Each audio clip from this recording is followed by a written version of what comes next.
This is Gary Atencio with CNTV, and today we're in Denver, Colorado. We're at the Illiff Preschool and Kindergarten. For over 50 years, they have been providing a quality educational childcare program.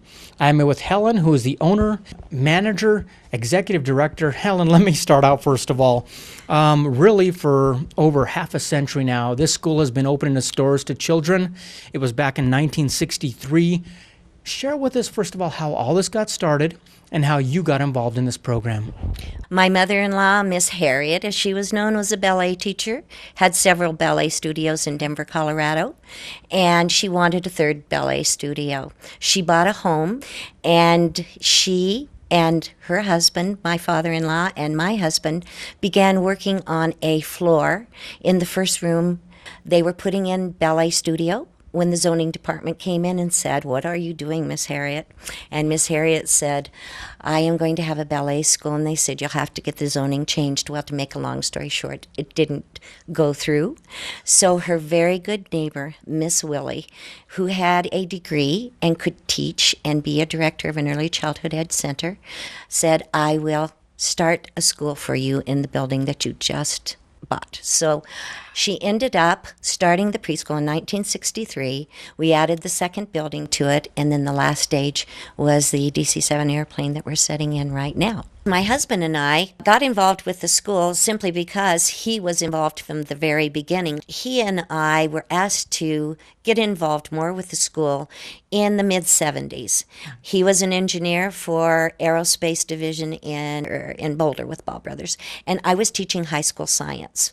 So I was a pretty obvious hit to ask to come and take over the school because of my educational background. But believe you me, I had to learn a lot about young people and start it all over again.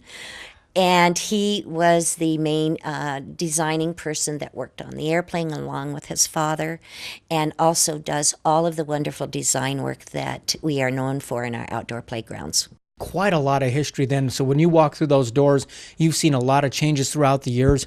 One thing that normally just doesn't change throughout history, and that is we are learning always that it's so important, the early developmental stages of kids in their success down the road. Is that what you find and you've continued to find since you've started here?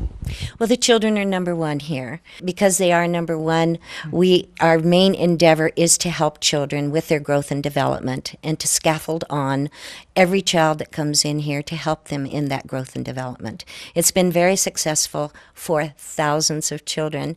We are a very large child care center, and we are licensed right now for 173 at one time. Our licensure was 223 children, and we just dropped that licensure back because the quality is much better now with less children in it, and licensing standards from the Department of Human Services has changed over the years. I know as a parent myself, we're always trying to care for and help our child, each one specifically based on what they need. Quite honestly, that's what you do here in the classroom. Share with me what the developmentally appropriate practice is and how you are able to obtain that. Developmentally appropriate practice is looking at a child, assessing where they're at, and then facilitating learning at the stage and age of development that they are at that point.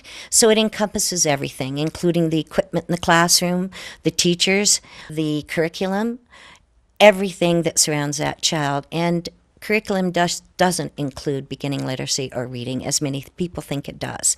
It includes the whole child, social and emotional development.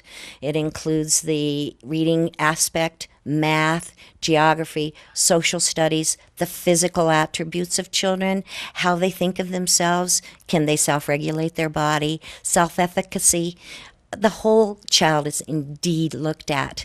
And when you then see the whole child and can build on the growth and development that's appropriate for that child, we call that developmentally appropriate practice. Interesting. Obviously, to maintain the success of that model, a lot is required of the staff. Like you mentioned earlier, the actual staff to student ratio is a big part of that. Share with me a little bit about that staff.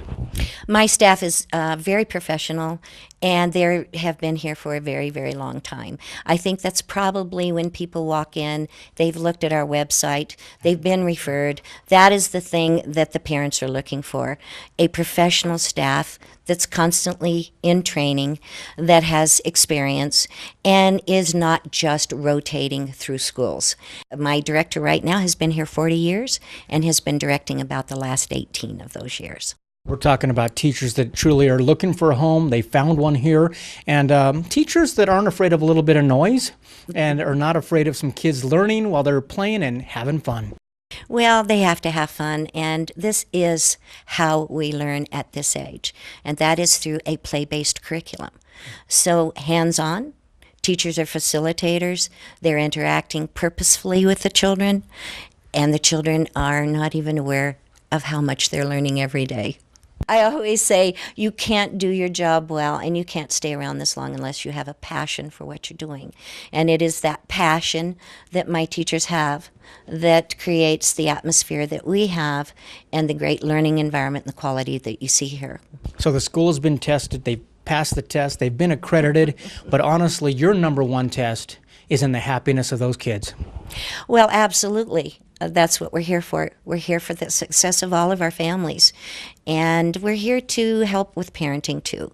It's an important part of learning these days, and there's a lot of things going on in families' lives these days. So our teachers not only have training with children, but they do also have training with parenting and helping parents. Like you mentioned, the focus is on the child, but quite honestly, the parent plays a big role. You definitely recognize them, and you also keep open the lines of communication, and obviously you want them to be part of the program as well. Parents are always number one part of the program. They volunteer. We have many volunteers here.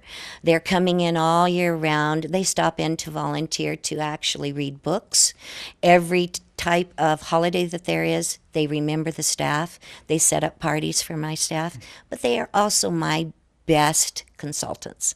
So it is when I talk to my parents and I get their feedback that I know where I can progress, be more proactive, and provide the quality that they need. What I see here is an underlining theme, which you keep saying it's more than arithmetic, reading, and writing. It's basically the overall child. Is that what takes place in your enrichment program as well? Our enrichment programs, which we actually call enrichment programs, are programs that are professionally taught by professional people. So we have a Spanish class here, and not everybody goes into that Spanish class, even though I have two bilingual people here. Right. And we do a lot of Spanish in an everyday curriculum. Other languages are very important in the brain development and growth of children, too. So as is in music, fine arts, our English language, all of that is very important. The other one that we have is a dance enrichment. Miss Karen actually owns her own dance studio, and she has 2 recitals. So it's very exciting for children. They love to dance, but for parents who are working very long hours these days, to have a dance studio in our school so that when she comes in to teach it, then they can go to recitals. It's very important for some people to have those opportunities too. Folks, take a look at the bottom of the screen right there. What you're going to see is their website. On the website, you're going to get a clear idea of who the faculty is, the staff. You're going to see possibly a note there from the owners as well.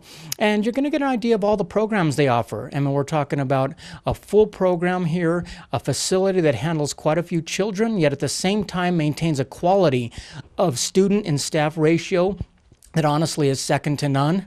Let me ask you, the last thing we have to touch on here is this facility we're sitting in right now. I have never done an interview, and I probably will never do an interview in a DC-7 actual airplane. How did this come about? Well, it wasn't easy. No. We had to bring her in from Stapleton. She is a retired United airline, and she flew out of Oakland. So on one side of the airplane, underneath the many layers of paint, you'll see the city of Oakland on one side. She also flew out of Detroit. You'll see the city of Detroit on the other side. Then she was bought by a private company. Some of her claim to fame would be Governor Ronald Reagan when he was running for governor. They actually flew him up and down the California coast in this airplane during his gubernatorial race. And then our other fame to claim is the second Super Bowl. And she flew the Oakland Raiders to the second Super Bowl. Somebody had quite an imagination to want to drive this down Colorado Boulevard and place it up in the air and set it right on this spot. I think that really shows that showing the kids as well that any dream is possible. Well, this is we call it our creative miracle room where children's dreams all come true. And they look very forward to spending their kindergarten year out here. And it is a lot of fun, 9 months of showing off their classroom. They get to write books themselves, and they get to, in that tail of the airplane, set up an author's chair, and they get to present those books to the other children in the classrooms that come out to the airplane on very special days.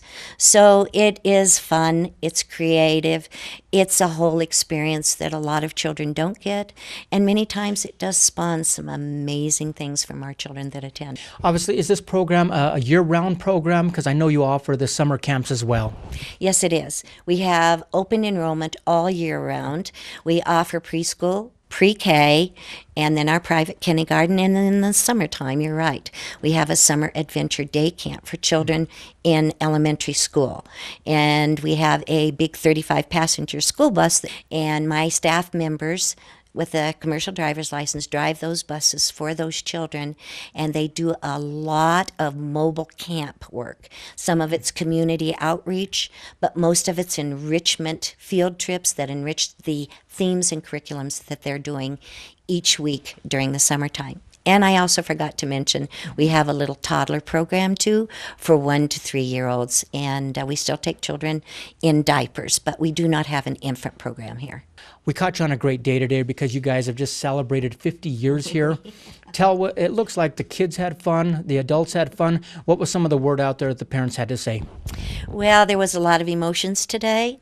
Miss Willie, our director, our very first director, was 99 years old last Tuesday and managed to make it over here today. So it was very exciting to see her.